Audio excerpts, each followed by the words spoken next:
ஏன் பாட்டி தாத்தா வர சொல்லிருக்கலாம்ல? சொன்னேம்மா ஓனரே, தாத்தாவை வாங்க அப்படின்னு தான் சொன்னேன். அவிய கல்யாணத்துக்கு வாரேன்னு சொல்லிட்டாவ. சரி பாட்டி, நீங்க வந்ததே சந்தோஷம். வாங்க மாப்பிள்ள, வாங்க உள்ள போங்க. அங்களே உள்ள போங்க, அங்களே எல்லாரும் உள்ள போங்க. சரிம்மா ஓனரே. ஓனரே, அதான் மாப்பிள்ளை வீட்டுக்காரவிய வந்துட்டாவல, வாங்க நம்மளும் உள்ள போவோம். எனக்கு தெரியும். வா வா உள்ள போவோம். அம்மா ரோசாப்பு, பொண்ணை கூட்டிட்டு வந்து மேடையில உட்காரவிமா. மாப்பிள்ளை வீட்டுக்காரங்க வந்துட்டாங்க. சரி, கூட்டிட்டு வரேன். எப்பா சுக்காகோ சர்வெண்ட், வந்திருக்கிற எல்லாருக்கும் ஜூஸ் குத்தீங்களாப்பா? கொடுத்துட்டு இருக்கோம் அங்கிள். சரி, மாப்பிள்ளை வீட்டுக்காரங்க வந்து உட்காந்துருக்காங்களா, அவங்களுக்கும் எடுத்து போய் ஜூஸ் கொடுங்க. அம்மாடி சர்வெண்ட், அவங்களுக்கு என்ன வேணும் வேண்டான்னு கவனிச்சுக்கோ. மாப்பிள்ளை வீட்டு சைட்ல இந்த குறையும் வராம பார்க்க வேண்டியது உன் பொறுப்பு. சரி சார். சீக்கிரமா போய் வேலையை பாருங்க. சம்மந்தி. சொல்லுங்க சம்மந்தி. ரொம்ப சந்தோஷமா இருக்கு சம்மந்தி. நம்ம நினைச்ச மாதிரியே இந்த நிச்சயம் நடக்க போகுது, அடுத்து கல்யாணமும் நடக்க போகுது. ஆமா சம்மந்தி, சீக்கிரமா என்னோட வேலையும் முடிய போகுது. இது எல்லாத்துக்கும் காரணம் நீங்க தான் சம்மந்தி. அப்படி இல்ல சம்மந்தி, நான் நடிகை வந்தவன் தானே. இல்ல நீங்க நிஜ அப்பா மாதிரி நடந்துக்கிட்டீங்க சம்மந்தி. அதனாலதான் எல்லாரையும் நம்ப வைக்க முடிஞ்சுது. ஏன் பொண்டாட்டியே சம்மதிக்க மாட்டேன்னு இருந்தா அவளே ஈஸியா சம்மதிச்சுட்டா. சரி சம்மந்தி, அதை எதுக்கு இப்ப பேசிக்கிட்டு? உன்னையும் மாப்பிள்ளையும் மேடையில ஒன்னா உட்கார வைக்க சொல்லிட்டேன். சரி சம்மந்தி. அப்புறம் என்ன, நம்ம நிச்சயத்தட்ட மாத்திருவோமா? சரி சம்மந்தி. குழந்தை, இது நம்ம ரொம்ப நாள் கனவுல குழந்தை. ஆமா மணிக்கம், என்னோட பல நாள் கனவு இன்னைக்கு தான் நிறைவேற போகுது. நான் ரொம்ப சந்தோஷமா இருக்கேன் மணிக்கம். நானும் தான் குழந்தை. உங்களை விட அதிகமான சந்தோஷத்துல நான் தான் இருக்கேன். மணிக்கம், ஒண்ணு தெரியுமா உங்களுக்கு? என்ன குழந்தை? என்னோட நிச்சயம் இவ்வளோ பெரிய கல்யாண மண்டபத்துல இவ்வளோ கிராண்டா நடக்கும்னு நான் நினைச்சு கூட பார்க்கல தெரியுமா? அப்படியா குழந்தை? ஆமா மணிக்கம், எனக்கு யாருமே கிடையாது இந்த உலகத்துல. நான் ஒரு அனாத பொண்ணு, அதுவும் சாதாரண டீ கடைக்காரி. என்ன மாதிரி ஒரு டீ கடைக்காரிய கல்யாணம் பண்ணிகளுக்கு இப்படி ஒரு கோடீஸ்வரன் வருவார்னு கூட நினைச்சு பார்க்கல. அதுவும் என்னை பிடிச்சதுக்காக இவ்வளோ பெரிய போராட்டத்துக்கு அப்புறம் என்னைய கல்யாணம் பண்ண போறீங்க பார்த்தீங்களா? உங்களை நினைச்சாதான் எனக்கு ரொம்ப சந்தோஷமா இருக்கு மணிக்கம். நீங்க எனக்கு புருஷனை கிடைக்க நான் ரொம்ப கொடுத்து வச்சிருக்கணும் மணிக்கம். குழந்தை, எனக்கு எங்க அம்மா எத்தனையோ பொண்ணு பார்த்திருக்கா குழந்தை. நானும் எத்தனையோ பொண்ணுங்களை பார்த்திருக்கேன், பேசியிருக்கேன், பழகியிருக்கேன். ஆனா எனக்கு அவங்களெல்லாம் பிடிச்சது இல்ல குழந்தை. உங்களை அந்த பார்த்த அந்த நிமிஷத்துல இருந்தே பிடிச்சு போச்சு தெரியுமா? அதனாலதான் இவ்வளவு தூரம் ஃபைட் பண்ணி காத்திருந்து உங்களை கல்யாணம் பண்ண போறேன். தேங்க்ஸ் மணிக்கம். இனி எப்பவுமே இந்த மாதிரி பாத்துக்கிட்டீங்களா மணிக்கம்? தினமும் நிச்சயதார்த்தம் பண்ண முடியாது குழந்தை. மாணிக்கம், நிச்சயதார்த்தம் இல்ல, எப்பவுமே என் மேல இவ்வளோ அன்பா இருப்பீங்களான்னு கேட்டேன். இதை விடையும் அன்பா இருப்பேன் குழந்தை. யாருக்காகவும் எதுக்காகவும் இனி உங்களை விட்டு கொடுக்கவே மாட்டேன்.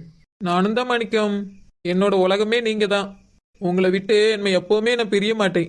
சரி குழந்தை, அப்படின்னா இன்னைக்கு நிச்சயம் முடிஞ்ச உடனே எங்க வீட்டுக்கு வந்துடுறீங்களா? இல்ல இல்ல, அது கல்யாணத்துக்கு பிறகுதான் வருவேன். இப்பதானே சொன்னீங்க பிரியவே மாட்டேன்னு.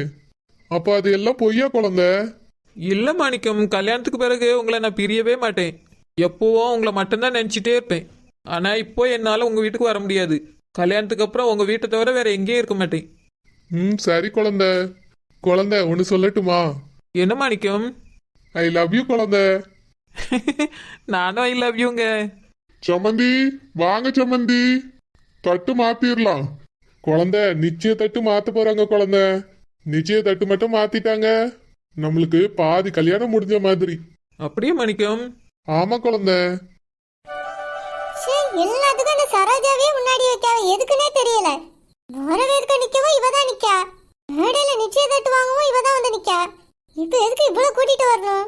இந்த குழந்தை இவரு பெத்தாரா இல்ல அவ பெத்தாளா? எல்லா இடத்துல முன்னாடி விட்டுட்டு ஒரே வேதனையா இருக்கு நம்மளுக்கு தான். சமந்தி, நிச்சய தட்டை மாத்திரலாமா? சரி சமந்தி. மாணிக்கப்பா, நிச்சயதார்த்தம் மாத்துறதுக்கு முன்னாடி நான் சம்மந்தி கிட்ட கொஞ்சம் பேச வேண்டியிருக்கு. என்ன பேசணும் ரசத்தி? அதெல்லாம் நிச்சயத்தட்ட மாத்திர பிறகு உட்காந்து பேசு. இல்ல இல்ல, அதெல்லாம் முடியாது. எதுவா இருந்தாலும் இப்பவே பேசிடுறது நல்லது. ராசாத்தி சொன்னா கேளு. நிச்சயத்தட்ட மாத்திர பிறகு உட்காந்து எல்லாரும் பேசுவோம். முடியாது முடியாது, முடியவே முடியாது. நான் என்ன பேசணுமோ அதை இப்பவே பேசணும். அதுதான் நம்மளுக்கும் நம்ம பிள்ளைக்கும் நல்லது. சரி சம்பந்தி, அதான் சம்பந்தியமா சொல்றாங்கல்ல, என்ன பேசணுமோ பேசட்டும். என்னவா இருக்கும்? மூட்டாங்க நிச்சயத்தை நிறுத்த போதோ? என் தம்பிக்கு இப்பயே வாய்ப்பு இருக்கு. பாப்போம் என்னதான் பேசுது. நீ சரோஜா என்ன பேச போறவ? ஏக்க தெரியலக்கா, உங்களை மாதிரி தான் நான் நிக்க கேப்போம். சம்பந்தியம்மா சொல்லணும்னு சொல்லிட்டு அதுக்கு இப்படி பேசாம நிக்கிறீங்க, சொல்லுங்க.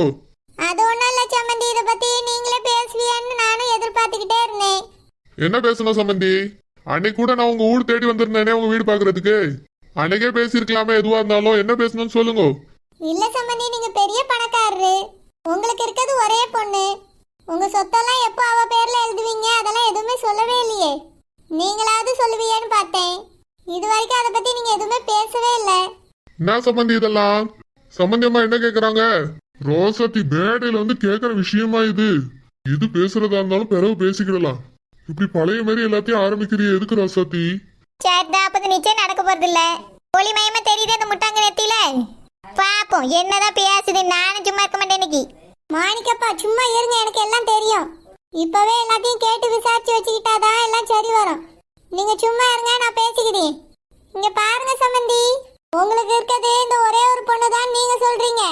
நீங்க இத்தனை வருஷமா எங்க இருந்தீங்க எங்க போனீங்கன்னு உங்க பொண்ணுக்கே தெரியாது. அப்படி இருக்கும்போது உங்களுக்கு இந்த பொண்ணு மட்டும்தான் இருக்கான்னு நாங்க எப்படி நம்ப முடியும்? எங்களுக்கு தெரியாம கூட உங்களுக்கு வேற குடும்பம் இருக்கலாம். என்னமா பேசுறீங்க நீங்க? மேடையில நிக்க வச்சு பேசுற விஷயமா இதெல்லாம்? ஆமா சம்பந்தி, எங்க பேசினா என்ன?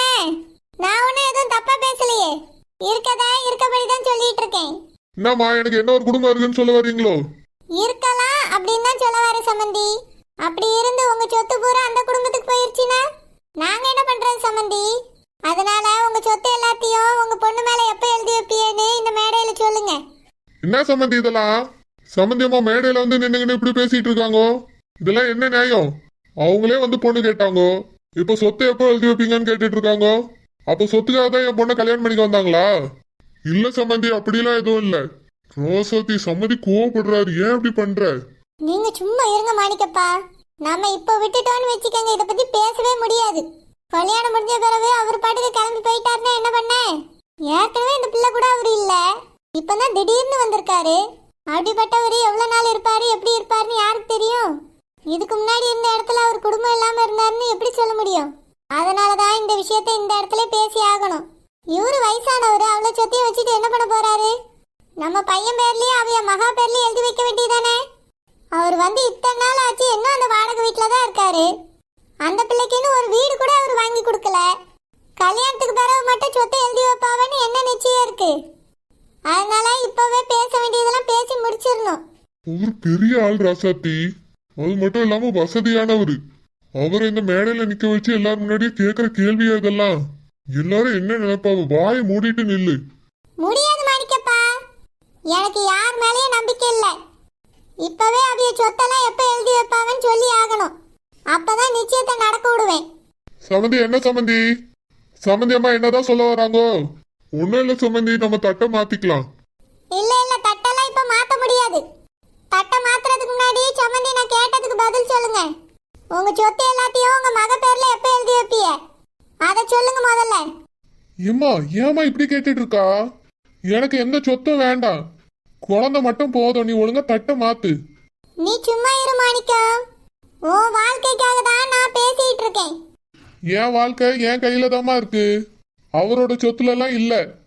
எனக்கு எந்த சொத்தும் வேண்டாம். ஃபர்ஸ்ட் தட்டை மாத்துங்க. இங்க பாரு மாணிக்கம், நான் கேட்ட கேள்விக்கு அவர் பதில் சொல்லட்டும். நீ கொஞ்ச நேரம் வாயை மூடிட்டு இரு. அம்மைக்கு எல்லாம் தெரியும். சம்மந்தி நீங்க சொல்லுங்க, உங்க மக பேர்ல எப்ப சொத்து எழுதி வைப்பியேன்னு. என்னம்மா இது இப்படி உடனே கேட்டா எப்படி? எப்போ என் பொண்ணு பேர்லயும் மாப்பிள்ளை பேர்லயும் சொத்து எழுதணும்னே எனக்கு நல்லா தெரியும். இப்போ நிச்சயம் நடக்கட்டும், அதை பத்தி அப்புறமா பேசிக்கலாம். இல்ல சம்மந்தி, நீங்க உங்க வாயால சொல்லுங்க, அப்பதான் எனக்கு நம்பிக்கை வரும். என்னாண்டி உங்களுக்கு என்னதான் பிரச்சனை? என்னமோ கடங்காரன கழுத்தை பிடிச்ச மாதிரி பிடிச்சிக்கிட்டு இருக்கிய. நானும் பாக்கி ஒரு வார்த்தை சொல்லிட்டு உருவியான்னு பார்த்தா விட மாட்டேங்கிய. உங்களுக்கு என்னதான் பிரச்சனை? குழந்தை டாடி அவ்வளோ பெரிய மனுஷன், அவ்வளோ சொத்துக்கு சொந்தக்காரரு. அவர் வீட்டை நேரில் பார்த்தீங்களா இல்லையா? இப்போ உங்களுக்கு என்ன திடீர்னு சந்தேகம் வருது? டாடி அவர் சொத்தை அவர் பிள்ளை மேல எழுதாம என் பேர்ல எழுதுவார் நினைச்சிட்டு இருக்கீங்களோ? நீங்க ஏன் இந்த மாதிரி பேசியிருக்கிய? சந்தேக பிராணியா இருக்கிய? இங்க பாரு சரோஜா, நான் உன்கிட்ட பேசல. அவரு ஏன் சம்மந்தி, நான் அவர்கிட்ட தான் பேசிட்டு இருக்கேன். நீ இப்படி குறுக்கால வந்தான்னு வச்சுக்கிய, வீணா பிரச்சனைகள் தான் வரும். உனக்கு இந்த குடும்பத்துக்கு என்ன சம்மந்தம் இருக்கு? நீ எதுக்கு எல்லாத்துலயும் மூக்க நுழைச்சிட்டு நிக்க? ஏன் சம்மந்தம் இல்லைன்னு சொல்றிய? எனக்கும் அந்த குடும்பத்துக்கு சம்மந்தம் இருக்கு. என் வீட்டுல தான் குழந்தை டாடியும் குடியிருக்காவ. அதனால நான் தான் பேசுவேன். ஆமா பேசுவா, உனக்கெல்லாம் இடம் கொடுத்து வச்சிருக்காவல, அதனால நீ பேசுவா. ரோசத்தி கொஞ்சம் பொறுமையா இரு. போக்கவி எல்லாரும் என்ன நினைப்பாவ?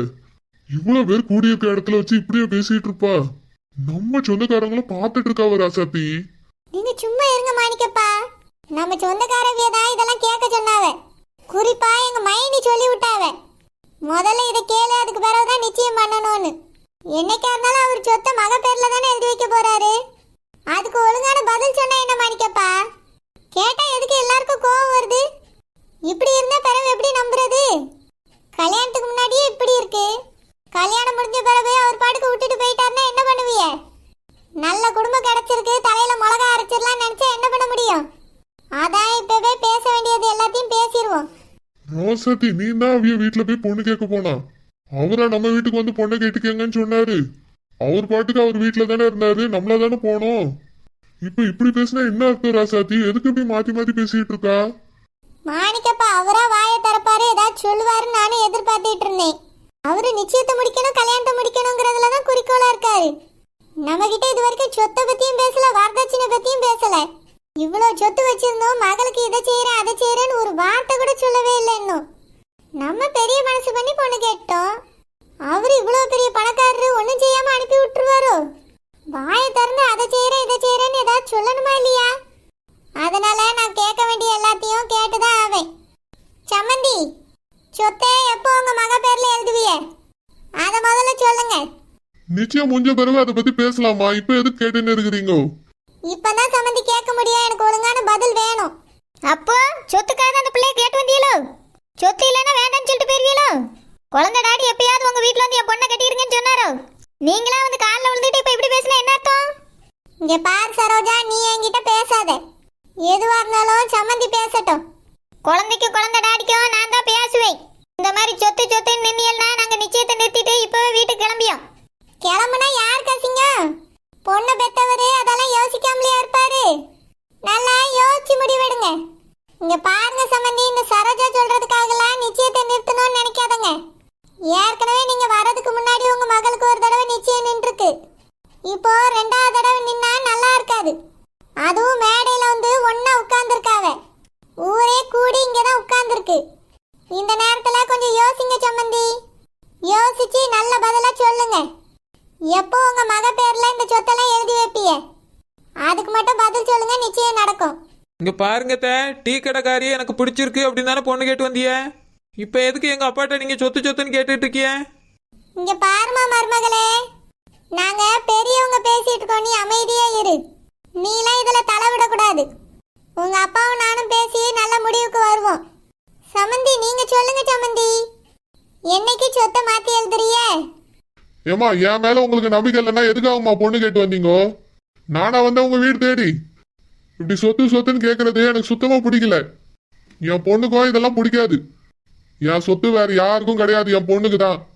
நம்பிக்கை இருந்தா நிச்சயத்தை நடத்துங்க, இல்லைன்னா அதுக்கு மேல உங்க இஷ்டம். சாதாரண வீட்ல பொண்ணு எடுத்தா கூட பொண்ணுக்கு அதை செய்யறோம் இதை செய்யறோம்னு சொல்லுவாவ சம்மந்தி. நீங்க இவ்வளவு பெரிய பணக்காரரு, எதுவுமே இது வரைக்கும் சொல்லாம நிச்சயம் வரைக்கும் வந்தா என்ன அர்த்தம்? அதனால நல்ல முடிவா சொல்லுங்க. ஏமா, நான் சொல்ல வேண்டியதெல்லாம் சொல்லிட்டேம்மா, இதுக்கு மேல உங்க விருப்பம் தான்.